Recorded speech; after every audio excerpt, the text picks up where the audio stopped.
הבוקר, למרות שלא הייתה כאן אזעקה, הבת שלי הבכורה הרגישה ממש את הגוף שלה מתכווץ, שמעה את האזעקה מרחוק, ועשינו את תרגיל תיבת נוח. אז מה זה תיבת נוח?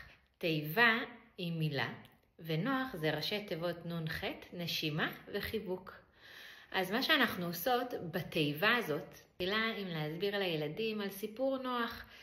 בסיפור של התיבה בעצם הם נכנסו לתוך התיבה כדי שהיא תשמור עליהם מפני המבול.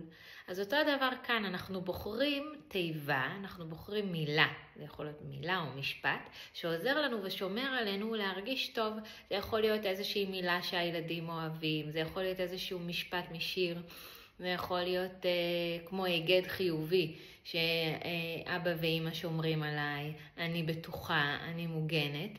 ולמשל הבוקר טוני בחרה את המשפט מהמקום הזה נקום, זה משפט משיר שהיא שרה בזמן האחרון, והיא אוהבת אותו.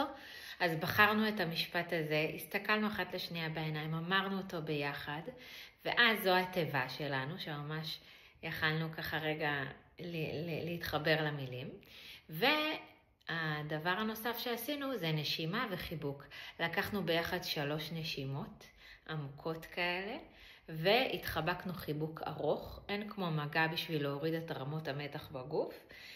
ואפשר לחזור על זה כמה פעמים, ודיברנו גם על המשפט הזה פתאום, שאלתי אותה למה דווקא את זה, והיא סיפרה לי שזה מהשיר שהיא מאוד אוהבת, וזו המילה, וזה עזר לה.